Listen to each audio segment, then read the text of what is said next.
couples therapist and an absolute romance fiend. I'm talking about everything from The Notebook to Twilight to a show some of you may remember called The Flavor of Love. It's a reality competition show where the prize was the love of Flava Flav. I think about relationships a lot, and something that comes up a lot in my work is this belief that relationships are hard. And we believe that due to one primary reason. Our metric of success is based on what we've seen everyone else do.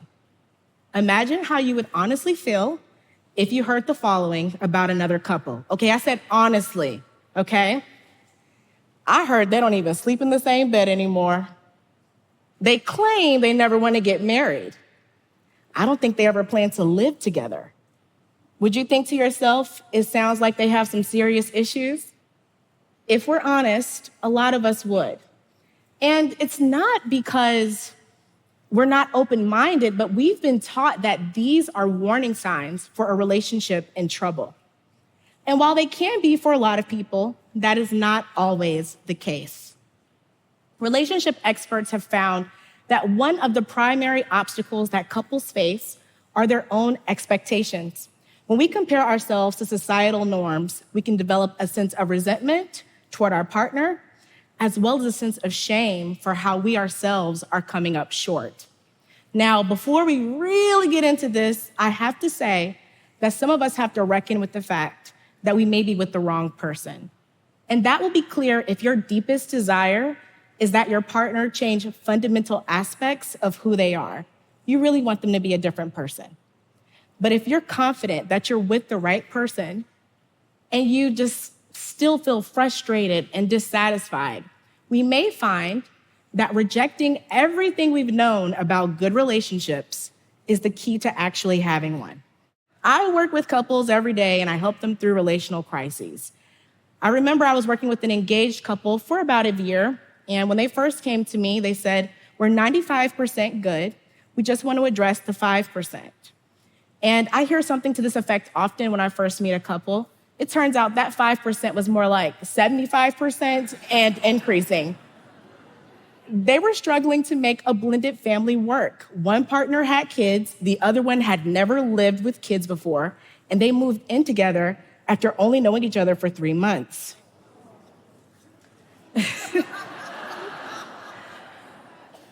One time I went on vacation, and by the time I got back, they'd called off their wedding. But why? Their love was it was evident, and they were not cruel to each other.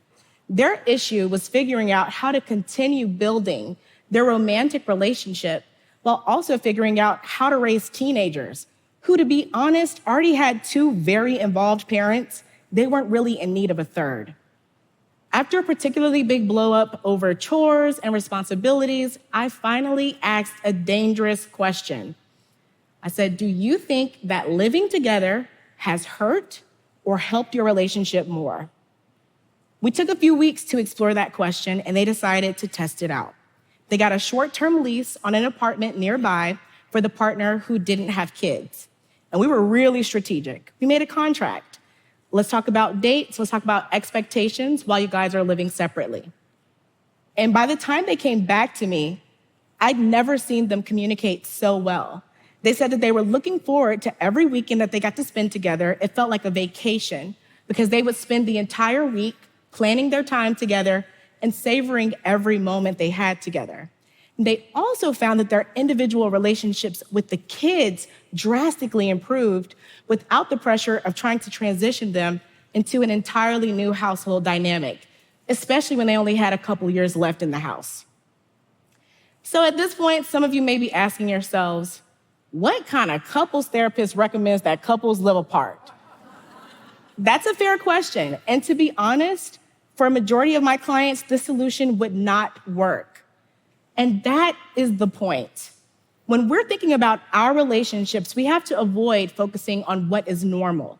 There's no such thing as normal when we're talking about 2 unique individuals with their own backgrounds and their own values. For this particular couple, they had to figure out a way to separate their romantic relationship from what really boiled down to roommate issues. and they had a circumstance that supported the option to live apart.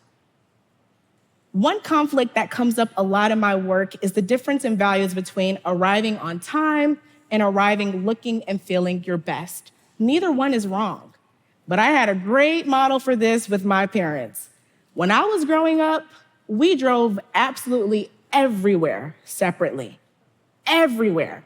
You know, if you're going to be a little bit late, you arrive with my mom, and if you're arriving on time, you go with my dad. They had 2 minivans for only 2 kids, okay? We didn't go anywhere together. And one time when I was about 12 years old, one of my closest friends finally worked up the courage to ask me about it. And I could tell she was so nervous, like I was about to reveal to her that my parents were secretly separated and she just figured it out. You know, now that I think about it, I bet her mom put her up to this. What's interesting is that her parents did go on to get divorced, and my parents stayed together for 23 years before my mom passed away. Now, do I think that's due to them commuting separately? Of course not. But I think it shows us 2 things. First, it shows us that any deviation from the norm can be met with curiosity and even judgment.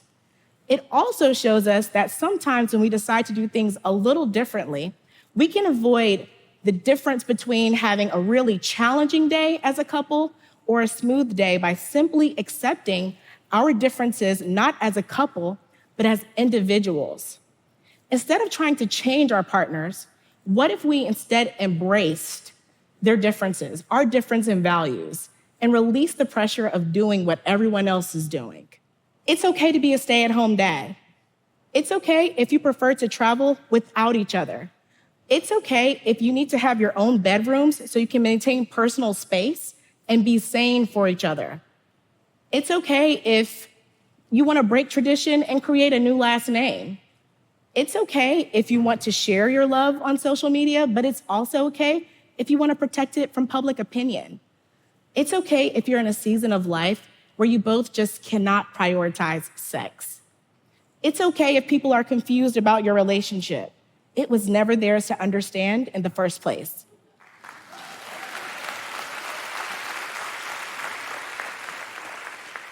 If we continue to accept the narrative that relationships are hard, then we'll continue to do nothing about it. If our relationships feel hard, I encourage us to reflect on what is hard about it. Is it really the relationship, or is it external factors like our own personal trauma histories or work stress? If it really is your relationship, let's really think about what you and your partner are willing to do differently to enjoy it again.